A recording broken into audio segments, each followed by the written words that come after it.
राजस्थान से जुड़ी प्रगति की हर बात। सुजस आवाज राजस्थान, हमेशा आपके साथ।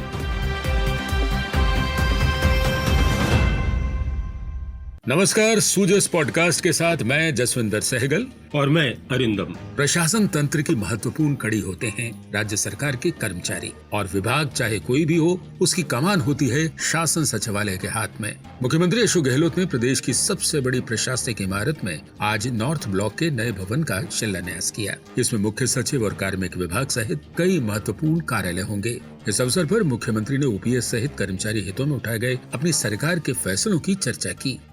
कर्मचारियों की हमेशा ज्ञापन मिलते, आज ही मिले मुझे, चेतावनी दी अभी। हमेशा ये प्रयास है कि आपकी मांगों पर ध्यान दिया जाए गंभीरता से। आज नहीं तो कल मांगे पूरी होती है, आज नहीं तो कल होती है। कई बार वक्त लग जाता है, कई कारणों से लग जाता है, पर देखी जाती है नीति और नियत क्या है। नीति हमारी और नियत हमेशा आपके साथ रही है, ये मैं कह सकता हूँ। इसीलिए अधिकार मांगे पूरी हुई। मुझे खुशी है कहते हुए कि अभी मैं देख रहा हूँ ओपीएस प्योरली मानवीय दृष्टिकोण ने फैसला किया। कोई मांग नहीं करी थी, आप लोगों ने भी कोई मांग थी नहीं।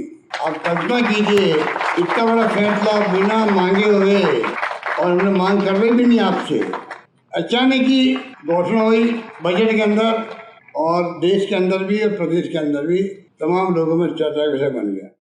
मुख्यमंत्री ने कहा कि सेवा के दौरान मृत कार्मिकों को आर्थिक संबल प्रदान करना सरकार की प्राथमिकता रही है। 11,000 मृतक कर्मचारियों के जो थे उनके आश्रितों को अनुकंपा नियुक्ति दी गई। 330 सरकारी कार्मिकों को। अब बताइए आप, जब घोषणा हुई केंद्र के अंदर कि अगर कोई डेथ हो गई मेडिकल डॉक्टर नर्सेज की, 50 लाख रुपए मिलेंगे उनको। मैंने उसी वक्त फैसला किया, इमीडिएटली घोषणा मैंने करी, खाली डॉक्टर नर्सेज को नहीं, कोई सरकारी कर्मचारी काम करता हुआ डेथ हो गई, उसको 50 लाख मिलेंगे राजस्थान में।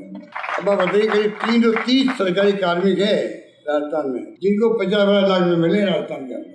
संविदा कर्मचारियों के लिए कॉन्ट्रेक्चुअल सर्विस रूल्स बनाए गए। ये बहुत बड़ा फैसला है। लगभग 1 लाख कर्मचारियों को फायदा मिलेगा।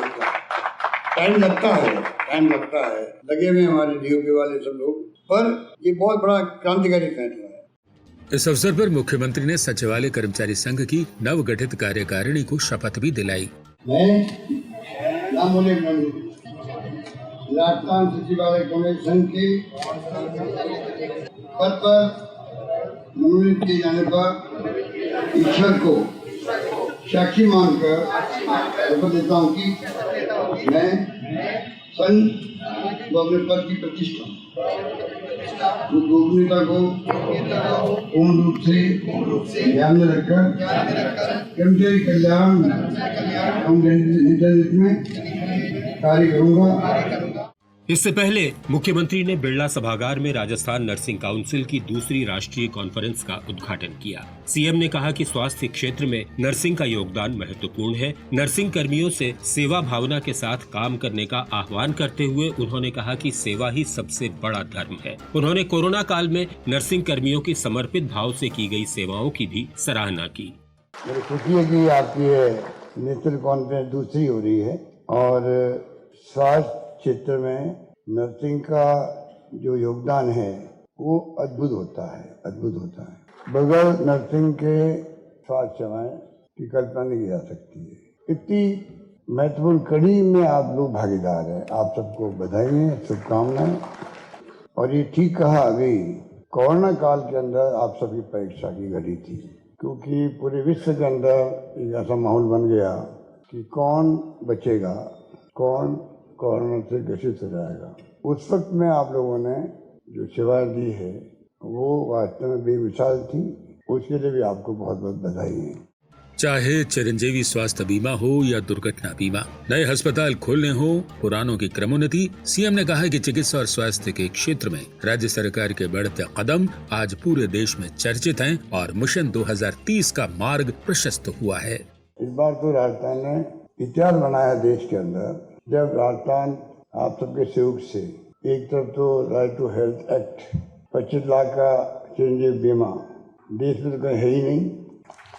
मुझे खुशी है कि राजस्थान फेमस बन गया है। देखिए आप आंकड़े, इंश्योरेंस कवर जो है अब राजस्थान में 93% है, 93%, जो सबसे अधिक है देश में। आज वीके में देखा होगा आपने कंपेरिजन का, उसको मैं वापस रिपीट नहीं करूँगा। आपने अगर नहीं देखा है तो जाके देखिएगा अखबारों के अंदर।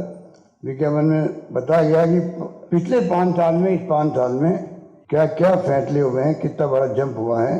आज 30 मिशन की बात मैं क्यों कर रहा हूँ, इसलिए कर रहा हूँ हमने शिक्षा के अंदर भी तमाम प्रीमियर संस्थाएं आ चुकी राजस्थान के अंदर, जो आज़ादी के बाद में नहीं थी। हमारे IIT, IIM, IIIT, AIIMS, national law institute, Ayurveda institute, NIFT, कई ऐसी संस्थाएं हैं जो सिर्फ राजस्थान के अंदर ही है। मुख्यमंत्री आज सीकर जिले के धोद पहुंचे। उन्होंने लोसल के सांगलिया धूणी में दर्शन किए और पूजा अर्चना की। उन्होंने महंत ओमदास महाराज से आशीर्वाद भी लिया। मुख्यमंत्री ने कल देर रात CMR में ऊर्जा विभाग की समीक्षा बैठक बुलाई। इसमें उन्होंने अधिकारियों को सुचारू बिजली आपूर्ति और खराब ट्रांसफार्मर समय पर बदलने के निर्देश दिए। मुख्यमंत्री ने कहा कि जून जुलाई में अच्छी बारिश से फसलों की बुआई बढ़ी, लेकिन अगस्त में कम बारिश और गर्मी से बिजली की मांग में बढ़ोतरी हुई है। कोयला कम मिलने से भी मांग और आपूर्ति में अंतर आया है। इसके बावजूद राज्य सरकार निर्बाध आपूर्ति सुनिश्चित करने की हर मुमकिन कोशिश कर रही है और आने वाले महीनों में भी इस आपूर्ति में कमी नहीं आने दी जाएगी। भारत चुनाव आयोग का उच्च स्तरीय दल आज जयपुर पहुंचा। ये दल 3 दिन तक राज्य में विधानसभा चुनाव की तैयारी का जायजा लेगा। मुख्य चुनाव आयुक्त राजीव कुमार, चुनाव आयुक्त अनूप चंद्र पांडे और अरुण गोयल के साथ आयोग के शीर्ष अधिकारी 1 अक्टूबर तक जयपुर में रहेंगे। उन्होंने आज राजनीतिक दलों के प्रतिनिधियों के साथ बैठक की। इसके बाद राज्य पुलिस, आयकर, उत्पाद शुल्क, परिवहन, वाणिज्य कर और कुछ अन्य विभाग के नोडल अधिकारियों के साथ भी चर्चा हुई। बढ़ते हैं आगे। राजस्थान पेट्रोलियम डीलर्स एसोसिएशन की समस्याओं के निराकरण के लिए वित्त सचिव की अध्यक्षता में एक कमेटी बनाई गई है। ये कमेटी 30 सितंबर और 3 अक्टूबर को बैठक कर अपने सुझाव राज्य सरकार को देगी। राज्य सरकार ने वरिष्ठ IAS वीनू गुप्ता को real estate regulatory authority RERA का अध्यक्ष बनाया है। वे अभी ACS माइंस हैं। इकोनॉमी GDP में हो रही बरकत क्योंकि गहलोत सरकार है प्रतिबद्ध है। लक्ष्य अब 10 गुना हो राज्य में बढ़त, मिले हर वर्ग को विकास में हिस्सा और राहत। आपके सुझाव और हमारे प्रयास मिलकर रहेगी मंजिल है पूरा विश्वास। तय हो चुकी है दिशा, बढ़ा दिया कदम। 7 वर्षों में राजस्थान को बनाकर रहेंगे नंबर 1।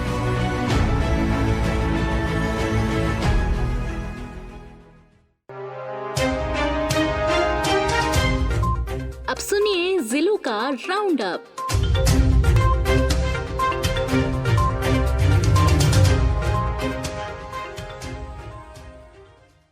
जिला राउंडअप में सबसे पहले बात करते हैं चित्तौड़गढ़ के राज्य स्तरीय विज्ञान, गणित और पर्यावरण प्रदर्शनी की। इसमें बीकानेर के 5 विशेष योग्य छात्रों ने ऑनलाइन प्रदर्शनी से सबका दिल जीत लिया। ये छात्र मूक बधिर हैं। इन्होंने अत्याधुनिक blind stick, robotic hand, accident prevention और पवन चक्की जैसे उपयोगी मॉडल दिखाए। निर्णायकों ने इनके प्रस्तुतिकरण की खासी सराहना की है।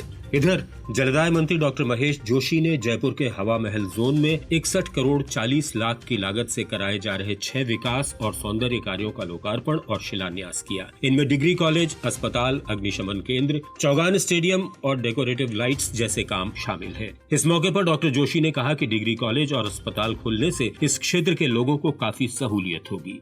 राज्य के 26 जिलों के 400 सरकारी स्कूलों में 75 दिन के अंदर स्मार्ट क्लासरूम तैयार किए जाएंगे। इसके लिए गहलोत सरकार ने मिशन स्टार्ट शुरू किया है। इस मिशन के तहत कोटा सहित प्रदेश के हर स्कूल में स्मार्ट क्लासरूम बनाकर उन्हें डिजिटल शिक्षा से जोड़ा जाएगा। इससे शिक्षकों की कमी वाले हायर सेकेंडरी स्कूलों में भी सारी पढ़ाई डिजिटली हो सकेगी। मिशन के तहत कोटा जिले को 300 से ज्यादा हार्ड डिस्क मुहैया कराई जाएंगी।